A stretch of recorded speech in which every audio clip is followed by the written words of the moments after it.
Bonjour les gens, j'espère que vous allez bien. Bienvenue dans cette nouvelle vidéo. On va la consacrer aux collections. Donc, les collections.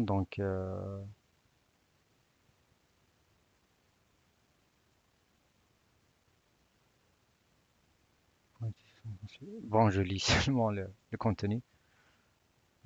Voici plusieurs types de conteneurs. Donc, ce sont des conteneurs. Donc, les listes, c'est un conteneur à la fin. Donc, c'est un tableau de type. Donc, c'est tout ce qu'il y a à dire. Donc, les conteneurs, il se peut les, les listes. Right. Ici, ici c'est en anglais. Les listes, les dictionnaires. Dictio- Dictionnaire, c'est deux N, je pense. Dictionnaire et les tableaux.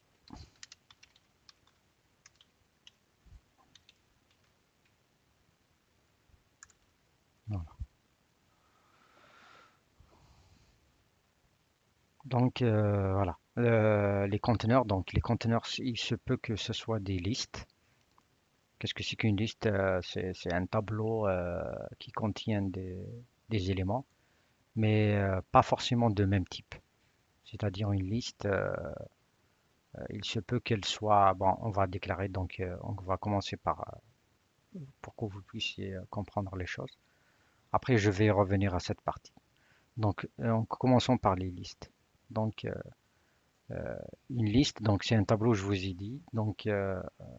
Elle est indexée, elle commence par la position 0. Donc, vous pouvez, donc, pour déclarer une liste, il faut utiliser le nom de la variable, l'affectation, entre crochets, des valeurs séparées par des virgules. Voilà, des valeurs telles que 1, 12 points. Donc ça, c'est un entier déjà. Ça, c'est un float. Et ça, c'est une chaîne de caractères. Nous, on n'utilise pas vraiment ça. Beaucoup plus quand on déclare une liste. Bon, vous n'êtes pas obligé, hein. Une liste, ça contient des types différents. Ici, c'est une autre liste. Elle s'appelle bodies. Donc, elle contient des chaînes de caractères bodies 3, bodies 5, bodies 2. Je peux rajouter. Déclaration d'une liste. Ça aussi, c'est une déclaration, mais de type différent. Ça, c'est une liste vide. Et ça, c'est la liste. J'ai déclaré une liste vide. La liste, c'est un objet, donc elle contient des fonctions. Et parmi les fonctions qu'elle contient, bah, il y a append pour dire que je veux rajouter un élément. Donc, euh, et cet élément, vous, tu, tu vas cet élément, l'élément que je veux rajouter, ben, tu vas le chercher dans bodies, dans une autre liste. Mais par contre, je dis l'indice avec le crochet. Donc, pour que je puisse repérer des éléments, il faut que j'utilise cette notation. Donc, je vais essayer de dire, hop, ici, pour que je puisse print.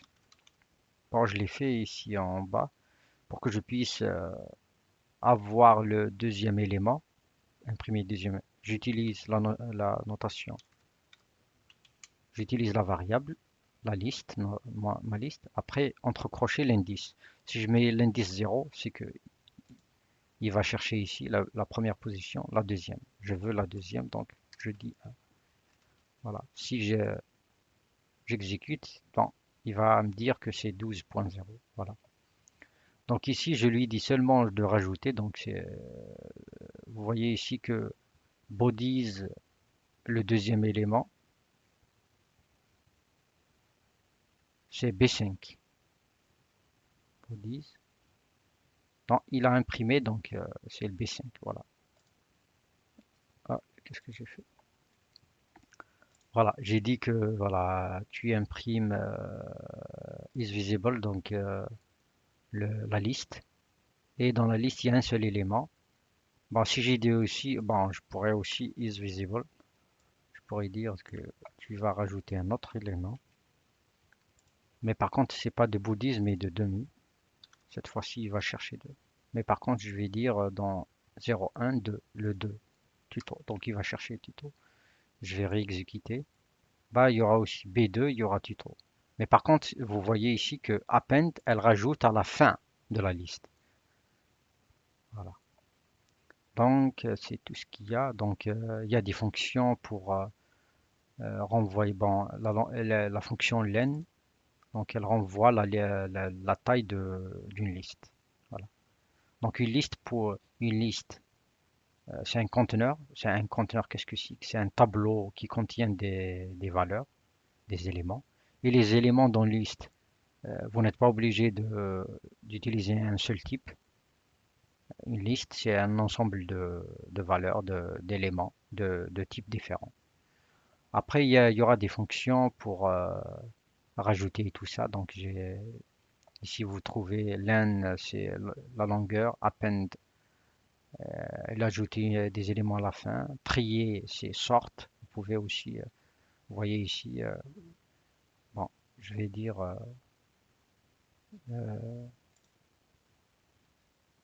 avant et après le sort. Je vais dire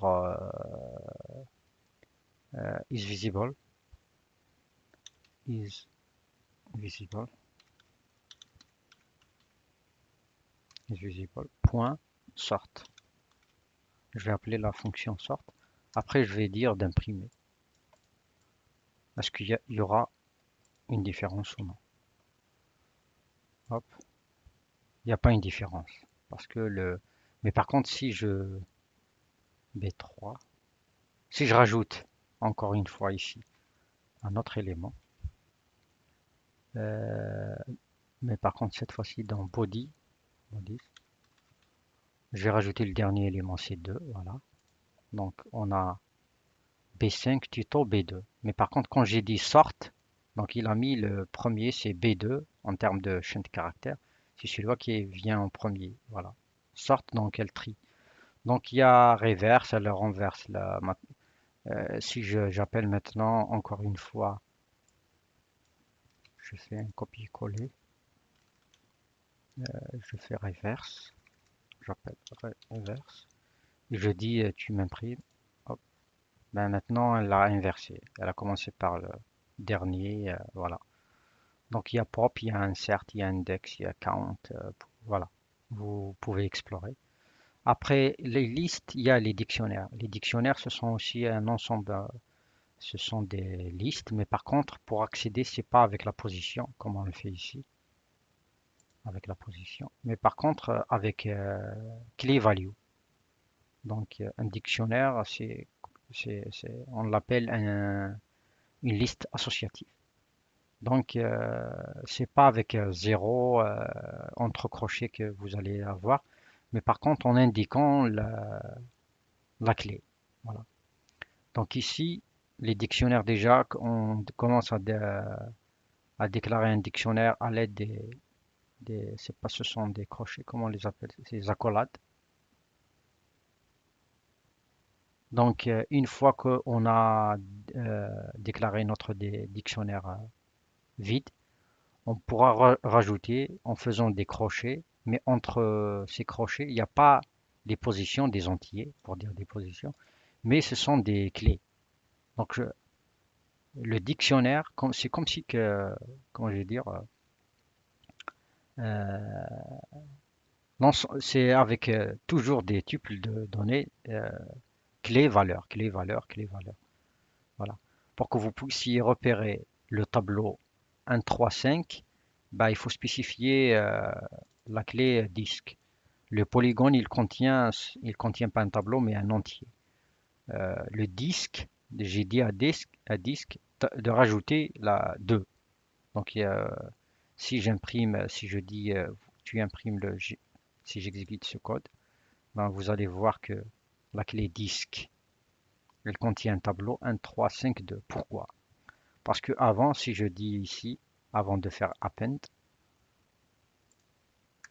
je dis tu m'imprimes le dictionnaire.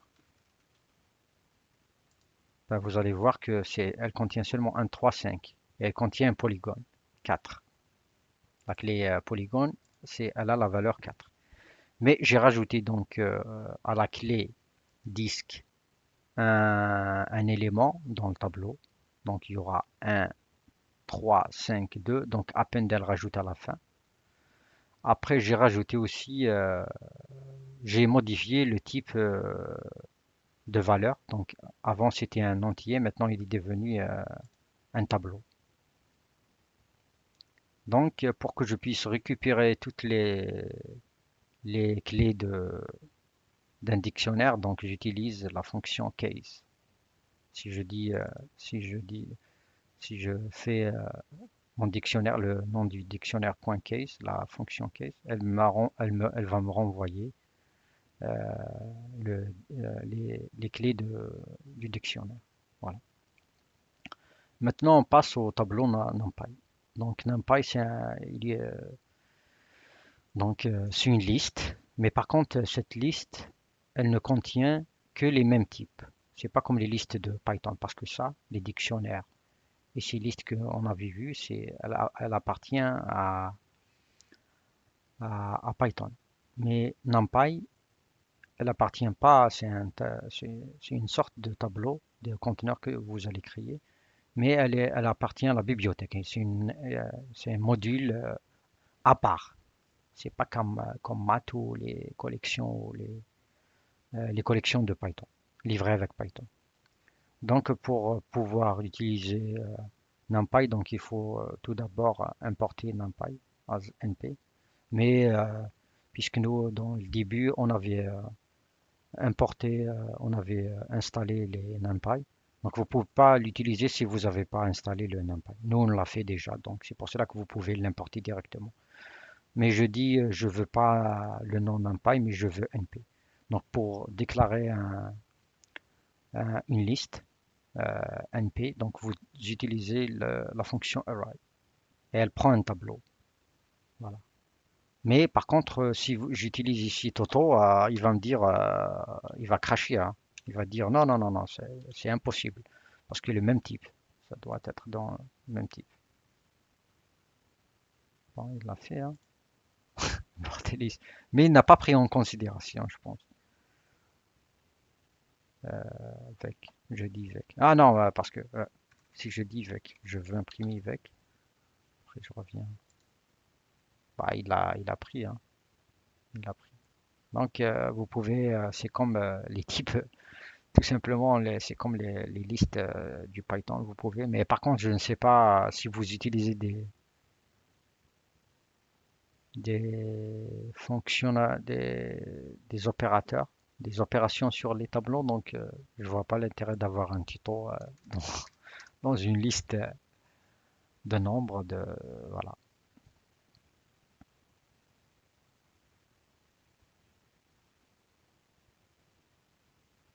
Donc, on continue. Voilà.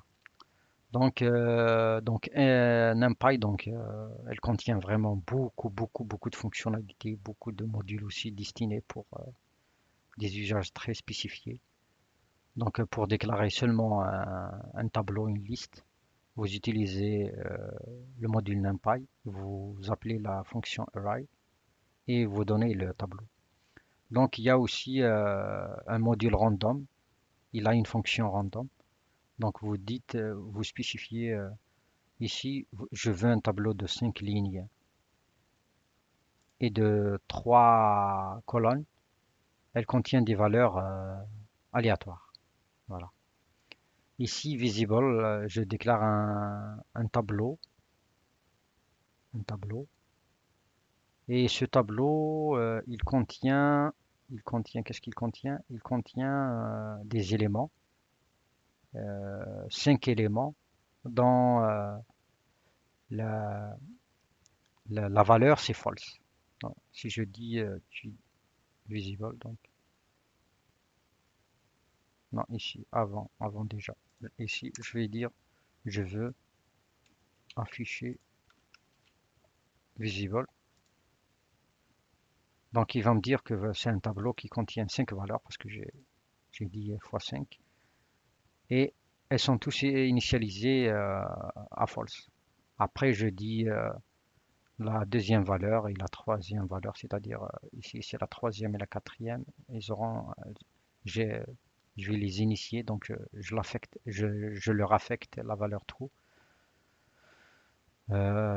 Ici, corps,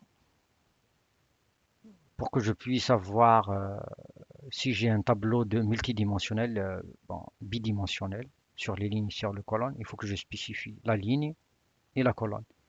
Et la ligne, je l'ai mis,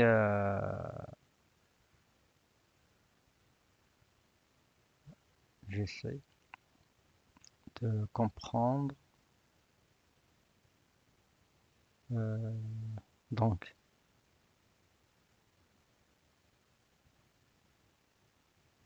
donc, si je dis ici, je veux corps, je veux voir corps. Voilà.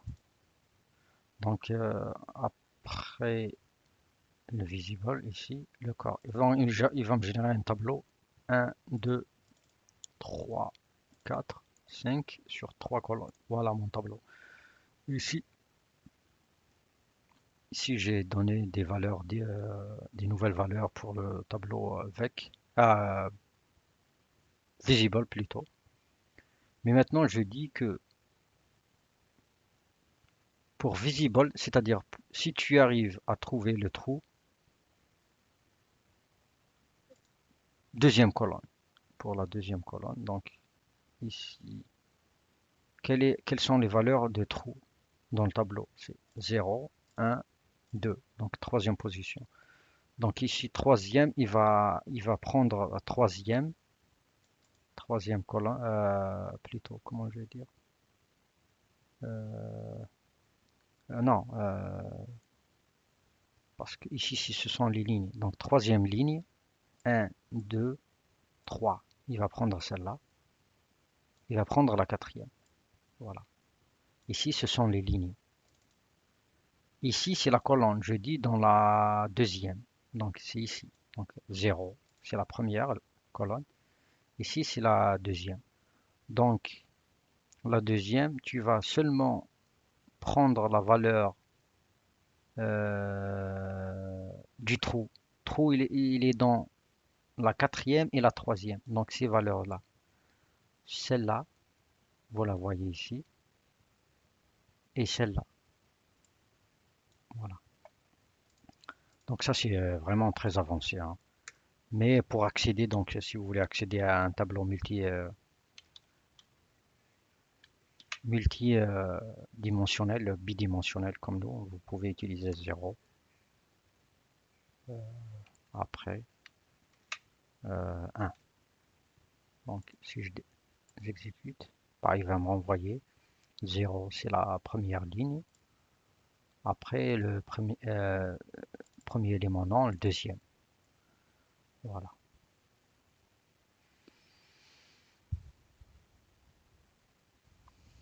Mais vous pouvez utiliser, donc vous voyez ici que j'ai utilisé des notions très avancées.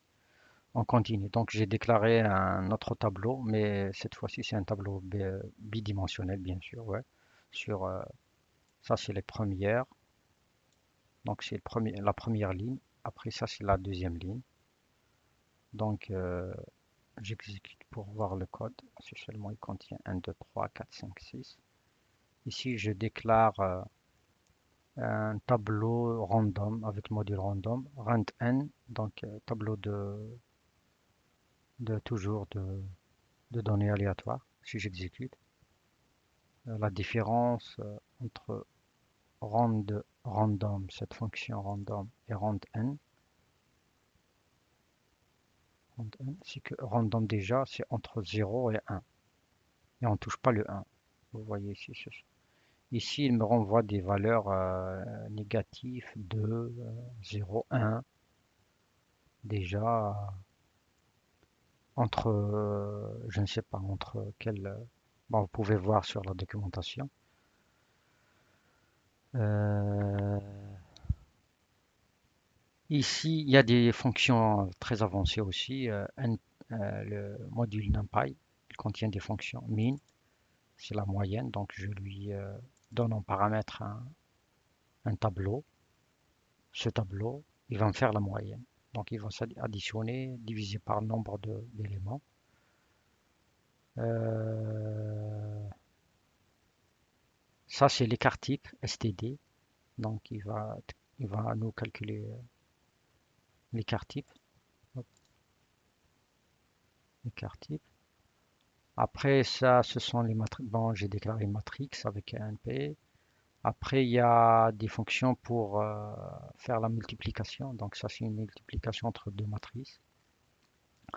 Après, il y a des fonctions très avancées avec des modules. Il y a le module linéaire, l'algèbre linéaire, qui contient une fonction egg.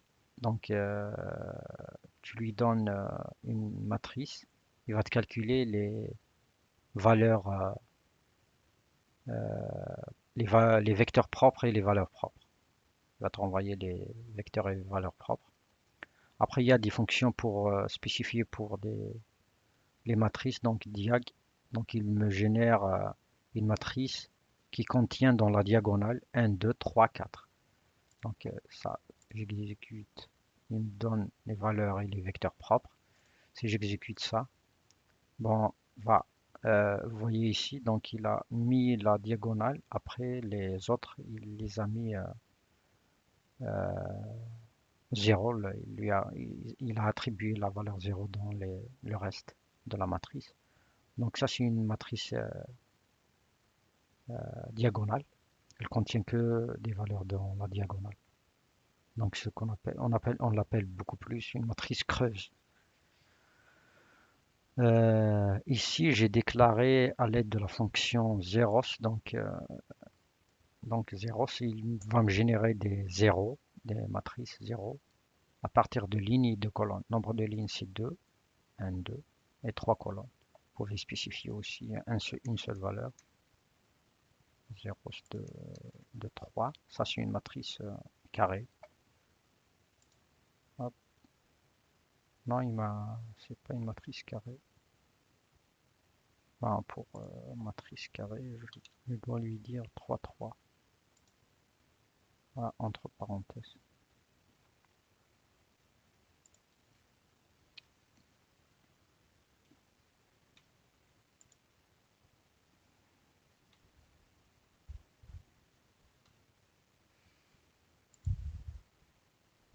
Entre crochets.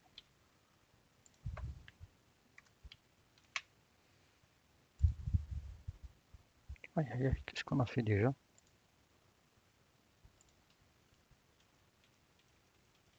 Qu'est-ce qu'on avait déjà? Ah, si je dis 3, 3 normalement. Voilà. Entre parenthèses 3, 3. Donc si je veux 2, 2 aussi, 2, 2. Normalement, ça devrait marcher avec un seul paramètre. Si je dis un seul paramètre, c'est qu'il va comprendre que c'est une matrice carrée. Bon, il faut le faire sur la ligne. Donc il y a des fonctions A. Si je remplace 0 par A, ça va avoir des matrices qui vont avoir le 1 partout. Il me dit object. Euh, euh, euh.